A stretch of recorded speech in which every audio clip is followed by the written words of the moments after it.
Hello বন্ধুরা, এখন আমি মহাবতার নারাসিমা বলে একটি অ্যানিমেশন সিনেমা রিভিউ করতে চলেছি। এটা আমি হিন্দি ডাব ভার্সনে দেখলাম, বেসিক্যালি কন্নড় সিনেমা, হোমবালি ফিল্মসের সিনেমা। এবং হোমবালি ফিল্মস তাদের যে মহাবতার যে ইউনিভার্সটা তারা বানাচ্ছে তার প্রথম সিনেমা। তো কেমন হলো এই সিনেমাটা, ছোট্ট করে যে গল্পটা বলি দেখুন।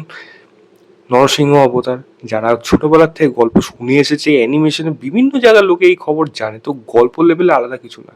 ভক্ত প্রহ্লাদ, তার সাথে নরসিংহ মানে বিষ্ণুর অবতারের যে সম্পর্ক, এবং সঙ্গে হিরণ্যকশ্যপ বধ কীভাবে করা হয়েছে, এই গল্পগুলোই কিন্তু এই সিনেমার গল্পের মধ্যে উঠে আসে। 2 ঘন্টা 8 মিনিট 9 মিনিটের কাছাকাছি সিনেমা।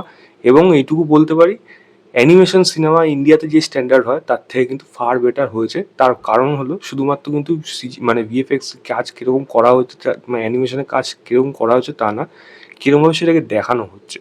অনেক কিছু নির্ভর করে আপনি কীরকম সিনেমাটাকে প্রেজেন্ট করছেন অডিয়েন্সের কাছে।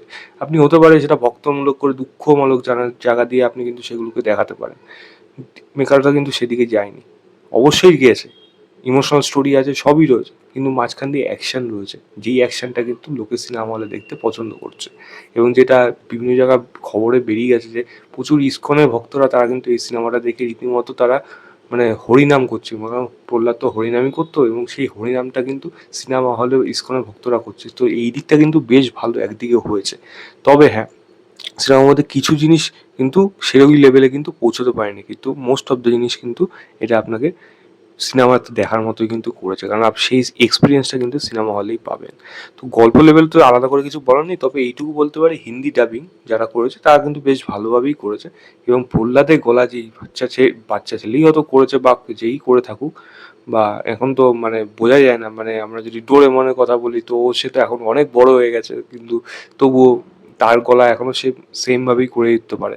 তো হতে পারে কে করেছে, আমার এই মুহূর্তে ভয়েস ডাবিং আর্টিস্টের না ব্যাপারে আমি জানি না, তবে খুব সুন্দর, খুব মানানসইভাবে করেছে, এবং সেটা কিন্তু ফিলিংসটা কিন্তু পুরোপুরি বোঝা যায়।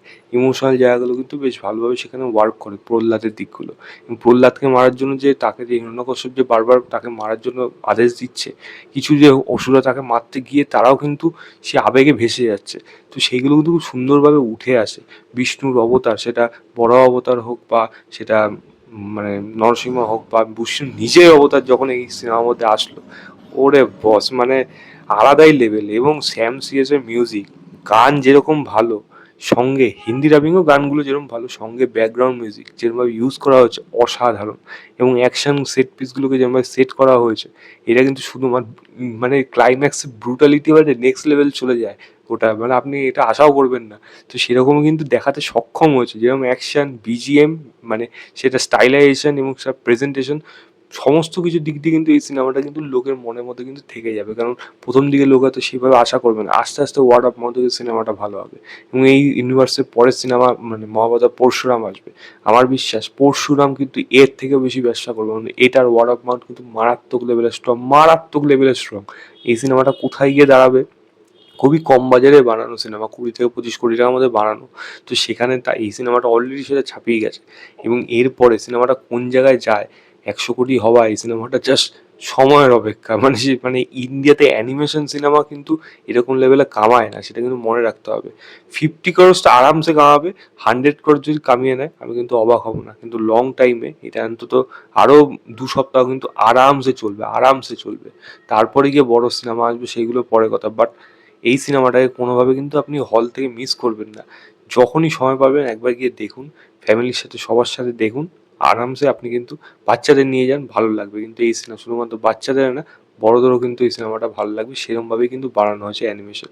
এবার হ্যাঁ, আমি যদি বলি, হ্যাঁ মানে হিরণ্যকশ্যপের গল্প যেগুলো আছে, হিরণ্যকশ্যপ এবং হিরণ্যাক্ষ, তাদের যে 2 ভাই তারা কীভাবে তাদের জন্ম হলো, এবং প্রথম দিকটা দেখে চট করে বুঝবেন না অনেক, মানে সেখানে তো আপনারা জানেন যারা পুরাণ পড়েছেন বা শুনেছেন, এরকমভাবে মনীষীদের যে ধ্যান ভঙ্গ করা হতো তাদের রূপ দিয়ে, যৌবন দিয়ে।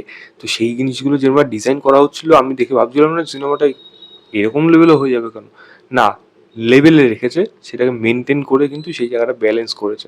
এবং সেখান থেকে কিন্তু এটা কিন্তু দেখানোর প্রয়োজন ছিল, কারণ এদের যে জন্ম তার পেছনে কারণ কি, তাদের অভিশাপগুলো কি, এইগুলো কিন্তু দেখাতে তারা সক্ষম হয়েছে।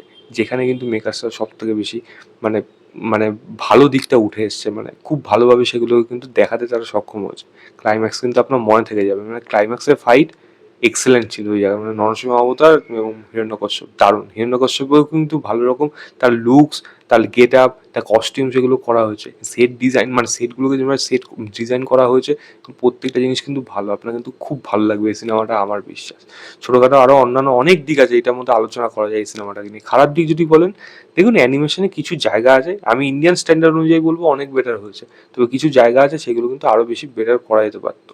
কিছু জিনিস যেমন যেল হয়নি, যেমন হাতের সাথে লাগাচ্ছে, মানে গালে লাগাচ্ছে, তো সেই জায়গাগুলো কিন্তু ভালোভাবে ফুটে ওঠেনি, একটু মানে মনে হচ্ছে যে এই জায়গাটা একটু উইক হয়ে গেছে, এরকম জিনিস থাকতো আছে অনেক জায়গায়।